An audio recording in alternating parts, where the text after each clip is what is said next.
Hi, I'm Dr. Tara Foster, acupuncturist and herbalist, and I just wanted to give you my take on birth.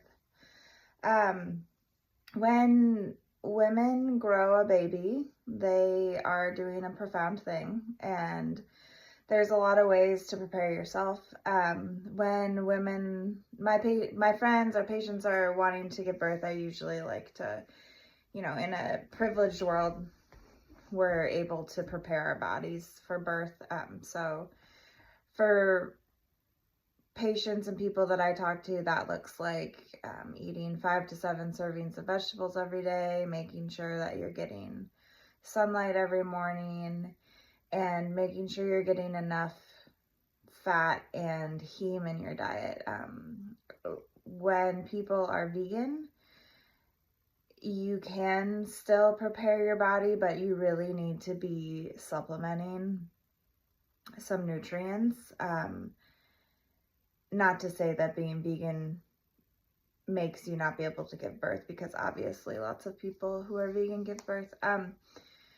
When you grow a baby, your body uses up a lot of qi, blood, and jing. They say in Chinese theory that giving birth can cure the 10,000 diseases. So what your body goes through with the hormonal changes and the changes to your endocrine system, you can actually cure lifelong illnesses sometimes if you properly nourish your body, especially postpartum. I think in this modern world, I'm hearing moms going back to work like 3 weeks after giving birth, and in a lot of cultures, you're not even supposed to leave the house for the first month after birth. It's really important to nourish your body. And so when I see, what I see sometimes is people are just kind of having all their kids back to back, like the whole 3 under 3 thing, or I am from the Midwest, and I have people I went to high school with that have like 12 children at this point in their life, which is their own journey. But what it is it's pretty depleting for your body. It can cause your bones to become brittle. You can get insomnia. Postpartum depression and anxiety is probably one of the more common ones that we see from these deficiencies. And so I just think it's really important when you do give birth to properly nourish your body postpartum. I'm a huge fan of beef liver pills. They just provide all the nutrients that you need: vitamin A, folate, vitamin B12, vitamin B6, selenium, zinc. All of these things are bioavailable via beef liver pills. So that's a good way, but also, having a stew on. In Chinese medicine, they often eat the selkie chickens. They have a black skin, and so it's called black chicken. And you can make it in a crock pot with some da zhao, which is the jujube date, and you can add some huang qi or some dang gui. Some people, if you Google search taking Angelica postpartum, there's all sorts of stuff telling you not to do that. Pretty much every single formula in Chinese medicine has dang gui in it. You just don't take it on its own. You need to add in like licorice or ginger or da zhao or chenpi to help your body synergize it, basically. And especially if you're breastfeeding, it's really important to up your nutrients. You want to stay hydrated. In Chinese medicine, breast milk is considered blood, so you have to consider you're like using all this extra blood to grow a baby. You're then breastfeeding the baby, which is also blood, and then you're still trying to stay alive on the blood that you need to just function with your lack of sleep. So this is a shout out to anyone who is married to somebody who gave birth or is partnered with somebody who gave birth, take care of them. They are way more tired than you are. I don't want to hear anybody tell me they're tired when they're taking, you know, especially if they are partnered up with someone who gave birth, because you're not as tired as them.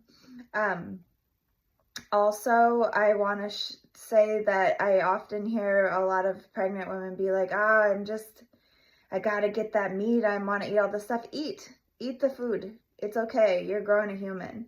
Don't worry about it. What you want to stay away from is too many carbohydrates and sugary things and processed foods. That's what's going to give you gestational diabetes, and it's going to possibly cause your blood pressure to rise. It's just, you know, it's really about eating whole foods, just real food with no additives, and just really nurturing yourself. Like, sleep when you can. If you can do foot soaks, those are really good. A tea that I think postpartum mothers should be drinking is goji berries with jujube dates and ginger every single day. Also, in Western herbalism, we like to have our pregnant mamas be drinking nettle and red raspberry leaf tea. This helps to prepare the uterus and the cervix to open, and it tonifies the uterus to help give birth. And I recommend drinking an infusion of this every single day. For some people, I realize that's hard, but it can be really helpful. And I just really want to, I feel like because women give birth every day, like almost 1 million babies at this point are born every day, I'm pretty sure, something like that, at least 500,000. Like, our population globally is increasing exponentially. No matter what people want to tell you, like, we're having a birth crisis, people don't want to have kids. Well, that's in like first world nations where we have the choice to not bust out a bunch of babies. There's still babies being born all over the world. There's still babies being born all over the United States. Like I said, went to high school with people who have like 6 to 12 children. So take care of yourself. You need to nurture yourself. You need to replenish your body. This is going to prevent you from having your teeth fall out when you get older. This is going to prevent you from having brittle bones when you get older. This is going to prevent help with early graying. I also want to shout out to post-birth trauma and recognizing that you're literally becoming a portal and bringing another being into the world, and that can be filled with all sorts of trauma. And so I think that somatic therapy post-birth could be profoundly helpful. There's also this woman I really like online called the Workout Witch, who offers online somatic therapy exercises that you can just do in your bed at home, and they're like 5 to 15 minutes. They're so low impact, but they are like profound on releasing stored trauma in the body.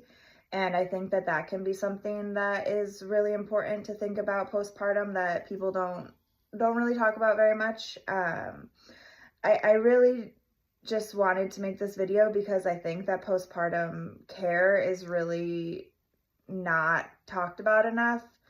It's starting to be. I'm starting to meet some postpartum doulas, which I really like. One of my friends just gave birth, and she was offered a birth doula through her insurance, which was really great. And because she didn't find out till the end, this person is able to do a couple postpartum visits, which can be really helpful for mom to be able to, just have a minute to herself or take a shower or anything.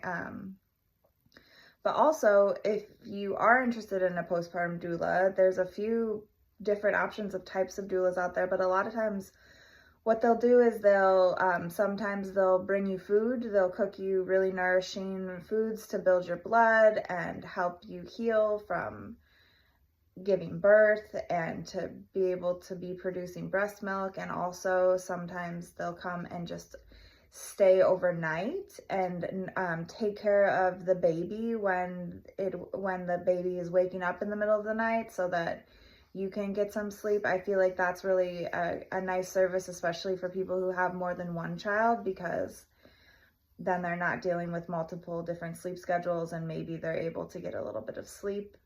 And I just feel like not a lot of people know about these things and that they are available. And I mean, I just saw an article yesterday that said that they're finally studying women for health, and I just can't believe it. I mean, I know it's bad, but it's like we're kind of fucked in as far as species go with having studies done on our bodies, like hormones were bad, now they're good. Like, it's because they have said that the female body, because of our hormonal fluctuations, we're not a stable enough test subject to do studies on, so they haven't studied anything. So like your common daily values for the food pyramid, like what you're supposed to eat, that is all based on men. These supplement daily values, like this is a question I get all the time, like how much of this supplement should I take? I'm like, well, all of those values are based off of men. Like, we need to know where your minerals are at and where we want them to be, and then we'll supplement on them. We'll retest you in 3 months and we'll see how you're absorbing them. All of these things we have to do, and you need to find a provider who's aware of this, because you don't want to be, it's just like a good thing to know about.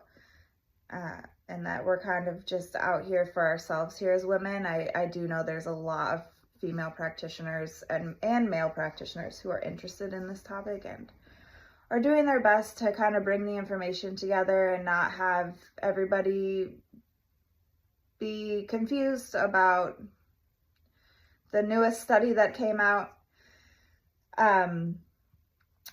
Yeah, so anyways, if you are thinking about giving birth or having babies, I recommend starting to prepare your body like a year in advance. This can be by getting acupuncture, starting somatic therapy to help with the transition into motherhood, taking a prenatal. I usually have people take prenatal vitamins for at least a year before giving birth. Making sure that your diet is clean and maybe doing a little bit of detoxification from heavy metals and such. My favorite thing to detox your body from heavy metals with is cilantro. You can just like put a lot of it on your food, eat it every day. You can also take chlorophyll supplements. All the green things really help leach heavy metals out of your body. I think that is all I need to say. So I hope that this helps. As always, if you have any questions about birth or what's happening to your body, or you're wanting support, feel free to reach out.